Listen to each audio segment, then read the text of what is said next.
Hi, welcome to High Output, the podcast exploring how today's engineering leaders are building tomorrow's high-performing teams.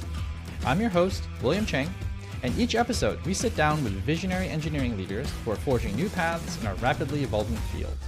Join us as we gain a window into tomorrow's software organizations and discover what's next for both our profession and the entire software industry. This episode is brought to you by Maestro AI. Engineering leaders, let's be real, building high-performing software teams has never been more challenging. You're juggling delivery timelines, team health, and the constant pressure to communicate value upward. That's where Maestro comes in. Maestro enables you to improve velocity, spot blockers, and make better decisions faster by seamlessly integrating with your existing tools like Slack, Jira, and GitHub. Maestro cuts through the noise, revealing exactly where your team is spending time and energy. Visit getmaestro.ai for more info, because you don't know everything, but Maestro does. Our guest today is Mike Weaver, a seasoned executive and technical leader with over 16 years of leadership experience. He specializes in building and scaling high-performance engineering teams. Throughout his career, Mike has grown teams ranging from super small startups to large multinational groups of over 150 professionals. Most recently, he was at Replicant, where he doubled the size of the engineering org to 120 people in just 6 months, while introducing engineering discipline and automation to also increase productivity by 3 times. Mike also rebuilt Replicant's core product, conversation automation, with cutting-edge LLM technology, significantly enhancing capabilities while cutting cost of goods sold by 2/3. Welcome to the show, Mike. Thank you. Glad to be here. Yeah. Excited for the conversation today. Yeah, looking forward to it. Super excited. So let's just dive into it. You've led teams from startups to 150 plus person organizations. What drew you in? What drew you into engineering leadership or even engineering? And how have things changed? Yeah. I feel incredibly lucky to have kind of fallen into this path. A lot of my decisions early in my career did not feel particularly intentionful, but things worked out well. So I mean, going way back, I grew up around technology in the late 80s and early 90s, the BBSs and things like that. So I knew I liked computers. I really didn't know what computer science was. I did a little bit of programming, which was excruciatingly difficult to do in the pre-internet era of like getting the tools and figuring out how to even do it. Mm-hmm. But I was like, I'll try computer science. I'll apply I was in California, so I went to a UC California school. So I'll just see how it goes. Turned out I really liked it. Nice. Then I think first big strike of luck, maybe that's the first strike of luck. Second big strike of luck is graduating in the middle of the dot-com insanity of the late 90s. Okay. So being able to walk out of school with a degree, which as I've come to learn really means pretty much you don't know anything. But yet I was able to get a fantastic job right away doing software engineering at some startups in the town where I went to school. And learned a lot. Another big stroke of luck was joining a very small startup that was founded by a number of people who came out of Bell Labs, who at the time I was like, they're just software engineers. And in retrospect, they were absolute badasses. Yeah. And I learned an incredible amount from them in an incredibly short amount of time on how to do really solid, hardcore, high performance C++ coding. So I had a really good time at these companies, but this was in the era when, at least from my perspective, if you wanted to advance in engineering, the only way to do that was through management. There was not a very strong, if at all, like parallel path into like staff and principal type IC engineering roles at the time. Mm-hmm. And so I felt, well, I want to move ahead, so I should try and be a manager. Tried to do that at the startup I was at, but it just wasn't growing enough. Had an opportunity to join another one. It was very early stage, like 10 people. And frankly, they were desperate. And they're like, sure, you can be the head of engineering as long as you sign here. So joined that company. It was a medical device startup. I had no idea what I was doing from a leadership perspective, to be honest. Still really good coder at that point. Grew a small team there. That company had its own own little journey it went on, but I left there after about 5 years to go join a big company where I was like, okay, here I will actually learn how to be a manager.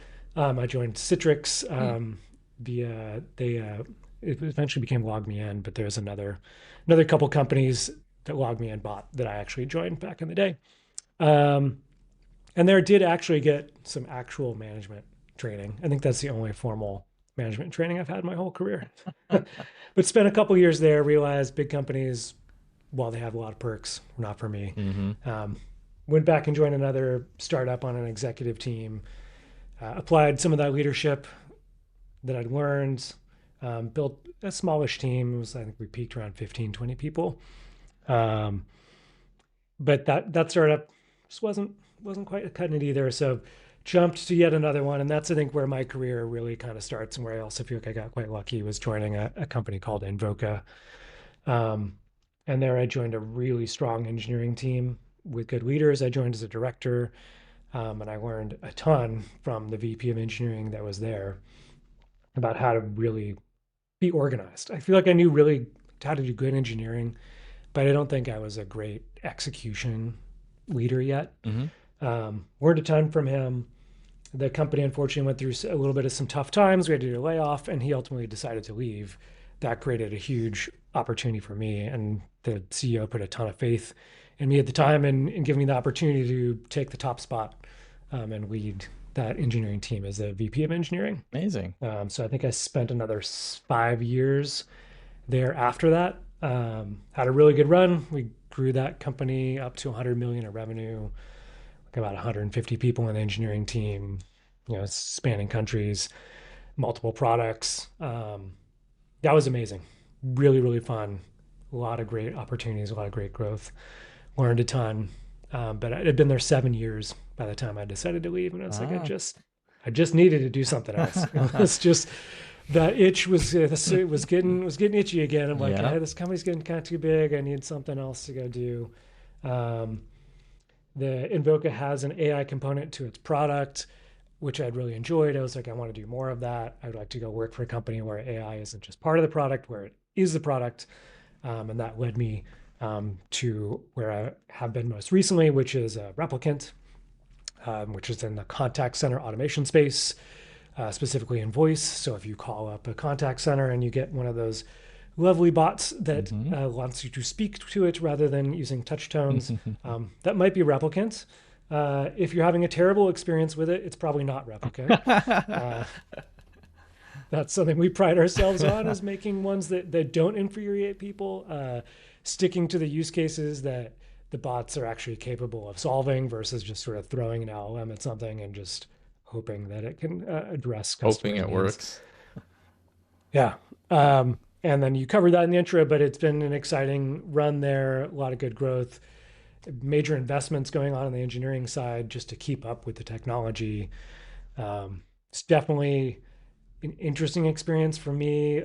Historically, always been at startups. Like I've been the one like doing the disrupting, but at Replicant, I joined basically right as LLMs were coming on the scene Mm. from a really high profile perspective.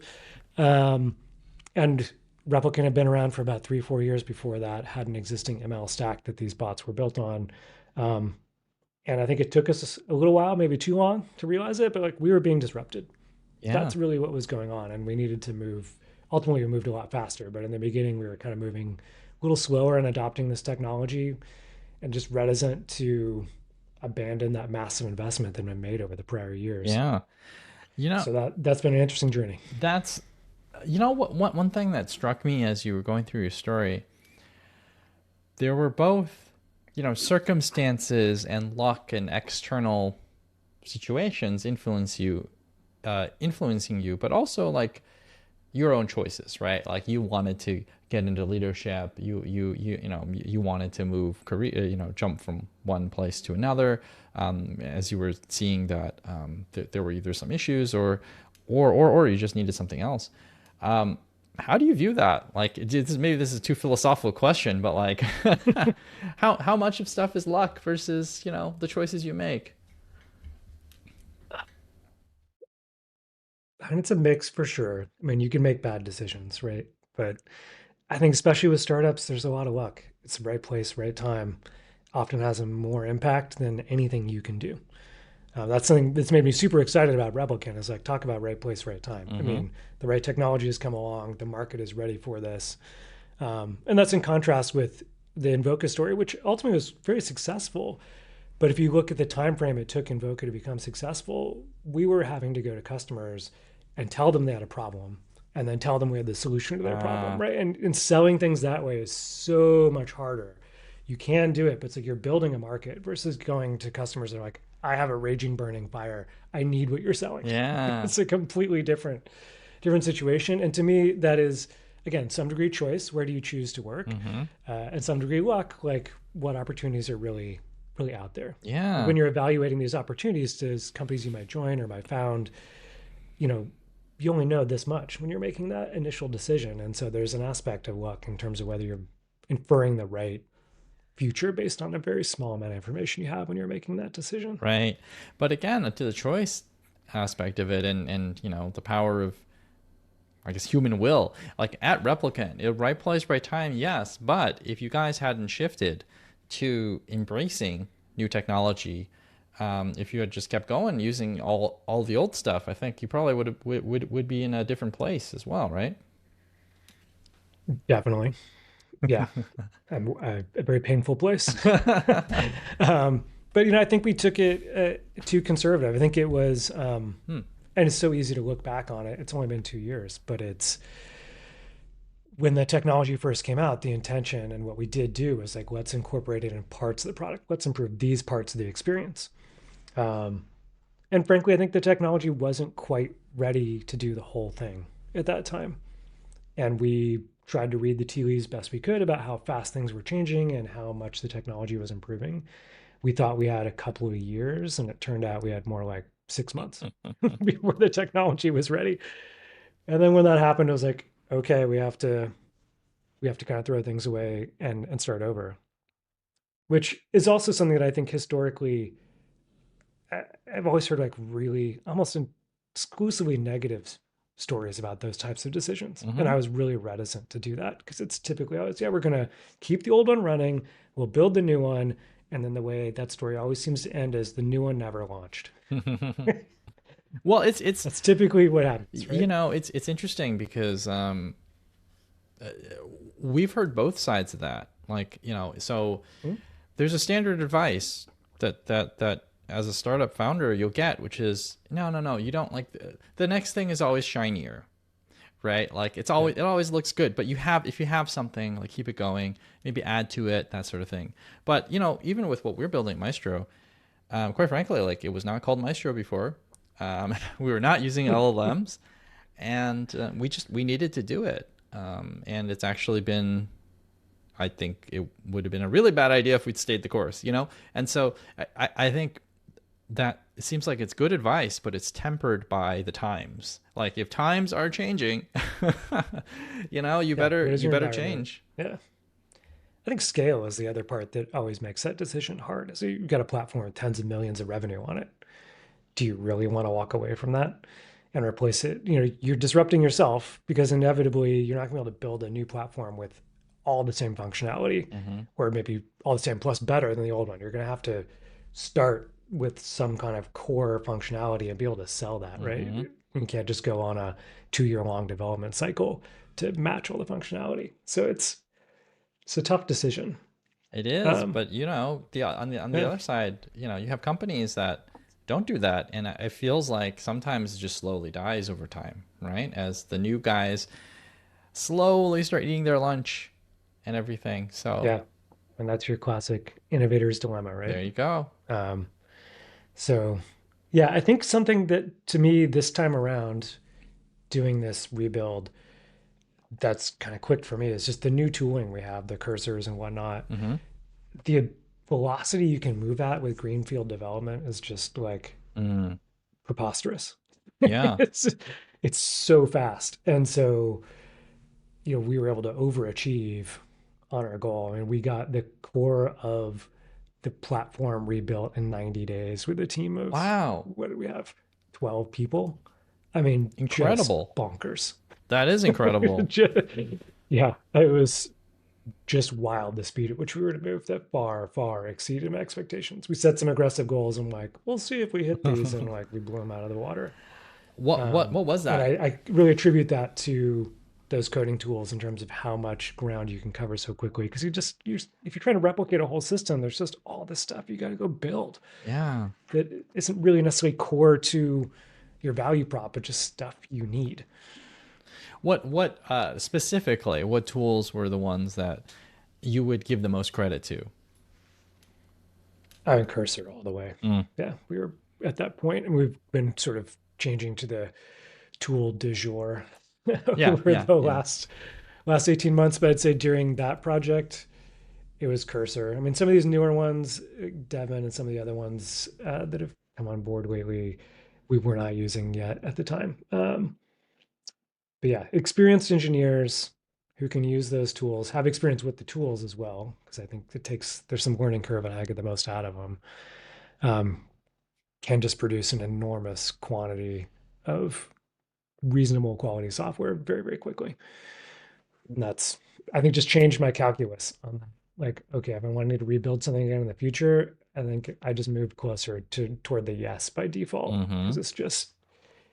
it's easier to de-risk, even if it doesn't work. Kind of prove to yourself, like, yeah, we can rebuild the core of it and we can do it quickly, or you can hit some kind of roadblock you didn't foresee. I think you can get to that answer a lot faster than you used to be able to. Yeah. You mentioned senior engineers being able to use these tools very well. Where do you see junior engineers sitting? I mean, people, you need to have junior engineers now to have Yeah. senior engineers in the future, right? So is there like, I guess, is there a world for them moving forward? Some people are like, hey, AI is going to just get better and then soon no one will need to do engineering. I guess, where do you sit with all that? Yeah, that is a question. I hear that a lot these days.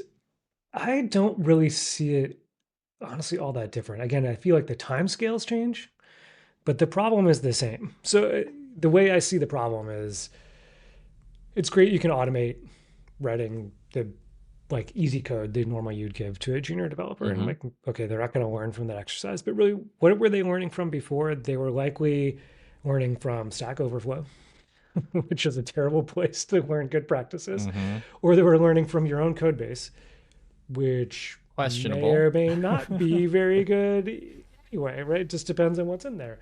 And so they're really, it's the problem's still the same, which is they have to depend on the more senior people to help them understand what's good and what isn't. Mm-hmm. And your primary facility for that is code review, Mm. right? And that, I think, if anyone's suggesting dispensing with code review or automating it, I think I would have some serious concerns with that, because I think that is where you do the teaching. Interesting. Interesting. Well, I mean, there are a lot of companies doing automated code review now, right? Oh, I I mean, know. even Yeah. Copilot does it. There are tools like we've heard other folks mention CodeRabbit or things like that. So are you I not a think fan of using that? those, I'm a total fan, is from a perspective of it's like a linter on steroids. Mm. It's like, yeah, the parts of the code review that are just mundane, like I don't want to tell you that I don't like your formatting or whatever. It's like, let the bot do that.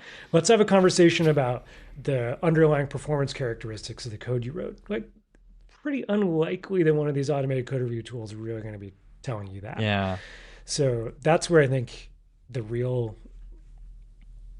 work is in engineering, is how to write how to create a good system. Mm-hmm. Good code, it's like, yeah, the coding assistants can help you with that. They can point out your problems with your code itself. But an actual good system, good design, I still feel like that's where the human element plays a strong role. You know, that reminds me of almost like the hierarchy of needs, right? Or think about like even how programming has changed already in the last 30, 40, 50 years, whatever. You know, you used to have to do machine code. Then people invented assembly, and now you could move up a stack, and then assembly you went to C, C++, whatever. Then you have memory managed languages and everything, and scripting, and now maybe the next is just program in English. But it's still, even though all those things have changed over the years, you still need to think about it. You still need to you still need to figure out the system, right? Yes. Yeah. I mean, who knows where we're headed, right? But it feels like if you don't get to that full AGI, if we're just sort of at around the level we're at, maybe a little better, it's like you still got to do the thinking. Hmm. And and it's interesting having seen those transitions. I came in like right at the edge of that. We were still optimizing some parts. This is in the late 90s, still optimizing some parts of our code in assembly. Hmm. I was doing voice over IP back in the late 90s and early 2000s. Um, and then like mid 2000s, like moving into Python and languages that did memory management for you. And I remember lots of people, including myself, having some concerns about like, hey, I don't know if I fully trust this thing to manage the memory. And thinking of junior engineers that are coming up with this stuff, and they're like, well, if they don't understand the full details under the hood about how Mm-hmm. all that memory is being managed, how will they ever get the stuff to do high performance things? Um, and I feel like it was both right and wrong. It's like the need for that micro optimization largely went away because hardware just got so fast and so cheap. Mm-hmm. But in those times when you do need to get in there and really optimize stuff, I feel like the number of people that actually have that knowledge these days is really small. Like Mm-hmm. trying to find people that can go write your C extension for Python to do something like hardcore. It's like there's not a lot of people with that knowledge. Although I feel like it's a lot easier to learn than it used to be because you can You just could learn it with an ask LLM, maybe. ChatGPT. Yeah. Exactly. Interesting. Uh, Okay. Okay. so it feels parallel to that to me. I'm like, yeah, I'm fine with like the level of abstraction in programming just continuing to elevate. It's like, great. At some point, some people still need to go all the way down to the bottom, but just less and less common. And like, that's fine. We'll just get more done. Yeah. Do you do think people will still have jobs? Software folks still have jobs? I do. I do. I hope I'm not wrong. but, but yeah, I think still very much jobs. I think, there's this whole talk about companies will be smaller. Um, I just think companies are just going to do more. I mean, if you're at a startup right now, how long is your to-do list? What you like? We have If a I lot. double the size of your engineering team tomorrow, would you have stuff for them to do? Yeah, Yes. of course. Right. And so this feels like I think you're just going to see companies moving faster and moving broader. Right. You're going to Yeah. have smaller companies just doing more stuff, but the overall need and desire for software in the world just seems to completely outstrip supply. Yeah. And so I just don't see that happening. We'll just Is there need too more much software. stuff though? Like can we reach a stuff saturation, or is there always going to be more more things that need to be done? Sometimes I think that on the consumer side, when I see things getting rolled out, I'm like, what problems are we solving here? But you think about there's so many parts of the business world, the industrial world that have not really been penetrated by Mm-hmm. technology. Um, and those are all ripe for people to go in there and do it. And especially I think a lot of times they're not because they're smaller markets, right? They may not have a huge ROI, but okay, this just changed the calculus. Well, now if I can go in with a smaller company Right. and service that market with that niche product. Like I was just talking to a guy today who runs this gym that I work at. He says he cannot find any software anywhere that will do this biomechanics type analysis that he wants to do. Mm. They do like motion capture on the people who work out there to analyze all this stuff about how their performance is and create like custom workout plans for them. And I'm like, how does that not exist? Right. Like all that, none of that technology is like hard to do. Like the motion capture stuff's all figured Right. out. Like it's Right. like Right. this is just sort of a data munging application with like a UI and some ML in there. I'm like, Yeah. why does this not exist? And I think it's just because the market's too small. But maybe not in the But if you future. change, right, if you change the economics, maybe not. That's that's a good take. I like it. It's an optimistic take. Some people are like, "Hey, hold on to your horses. Don't go into CS now or something." Telling young people. But I like that take more. I mean, it's more optimistic, and I think it sounds very plausible as well. It's not like a dream. It's like, no, it makes sense. Yeah, I think we're going to be fine. I think with the junior engineers, it.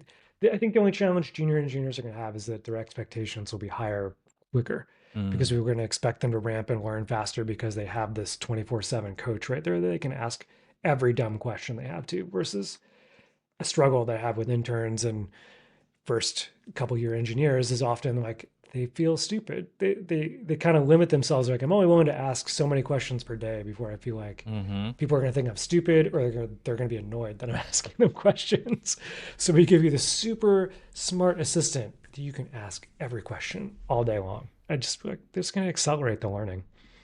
That's absolutely true. Yeah, I felt it myself when you're doing, as a founder, like you do all sorts of things you don't really know how to do, and sometimes you have to fill out forms or something. You're like, I don't know what this means.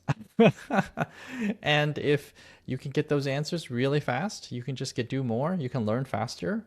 You can up level yourself faster.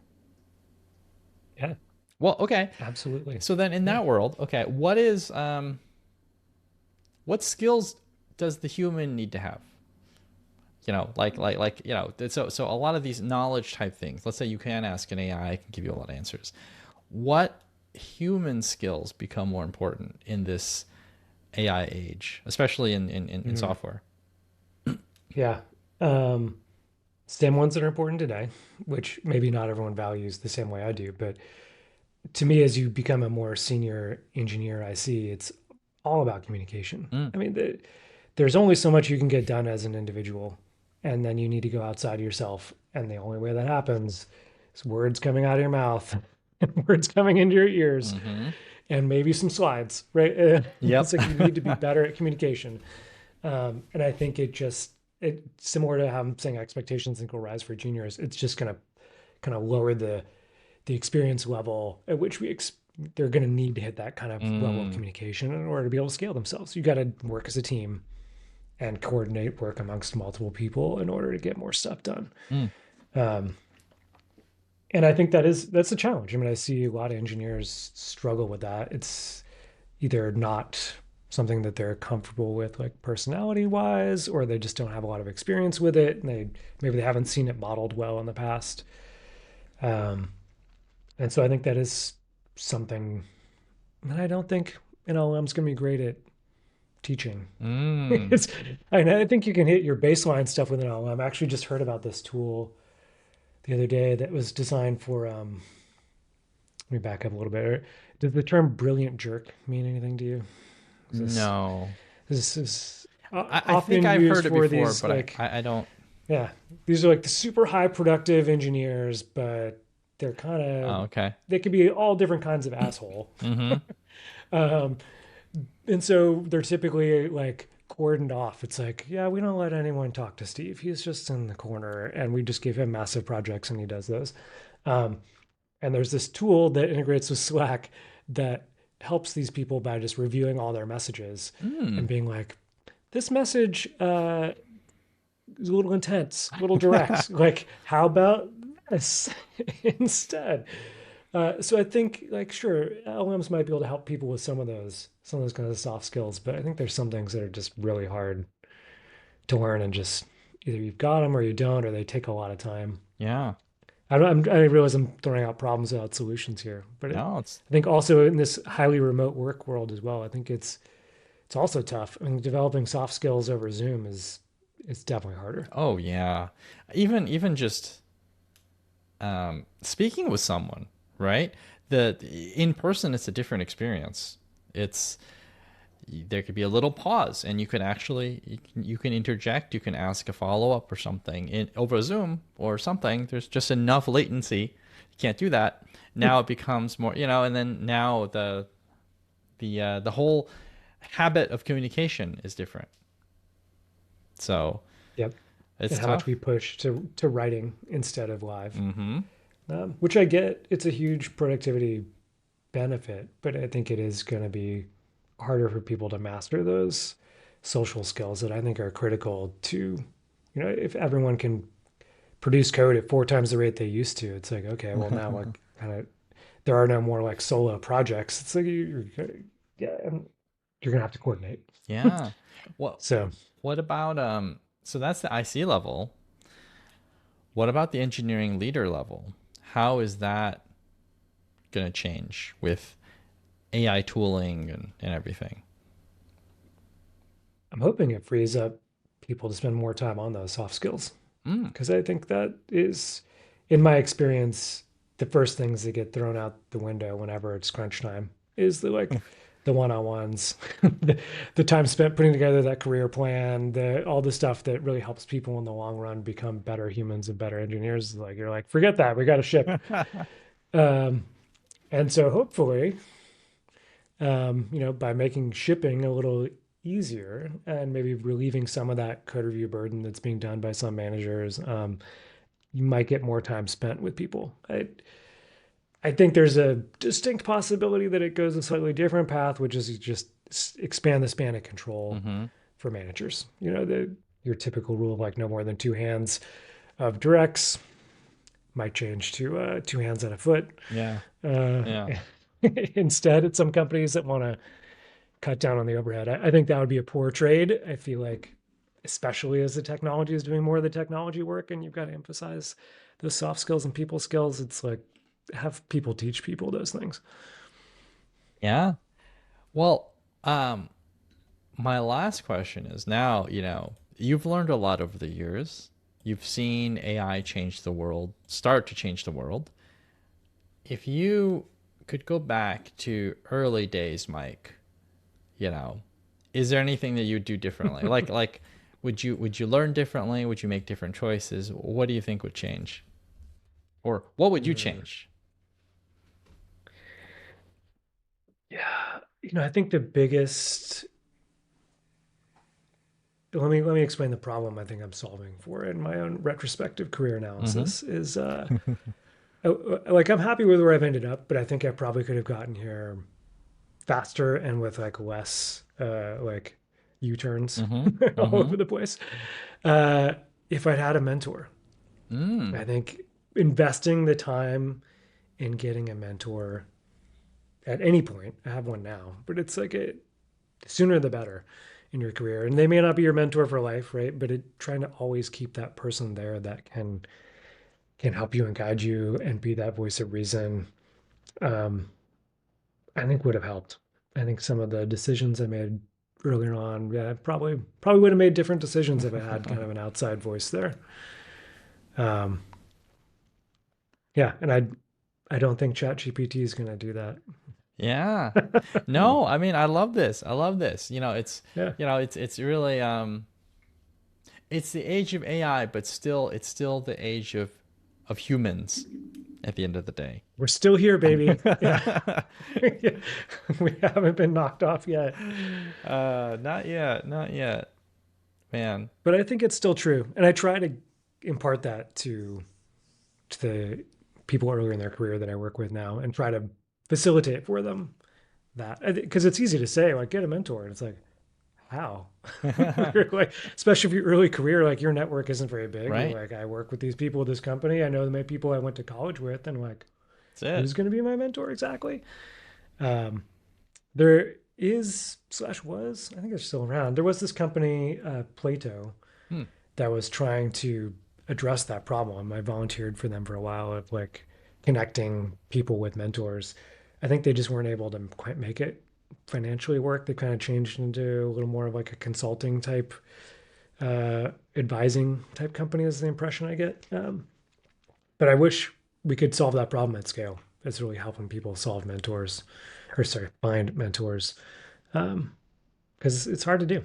Yeah. Even if you find one, it's like, do you click with them? Like it's like finding a therapist or something, right? It's like it's not your first one's not necessarily going to work. You got to spend some time and get to know a couple different people and find out who really works for you. Yeah.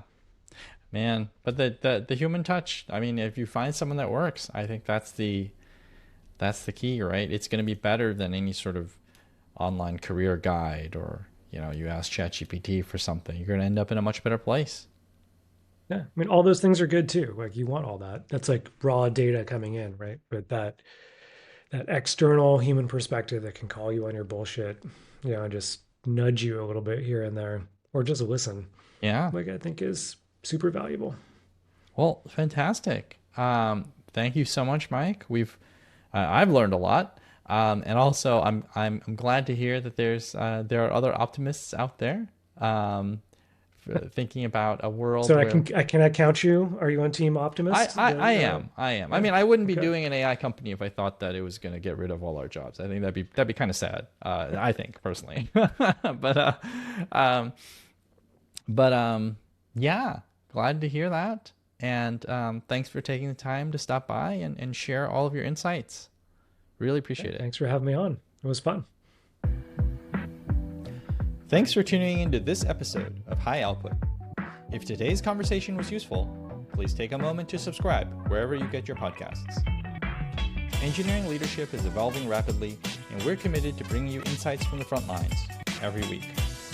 Visit getmaestro.ai/high output for show notes, transcripts, and past episodes. Until next time, I'm William Cheng, and this has been High Output, where we explore how today's engineering leaders are building tomorrow's high-performing teams.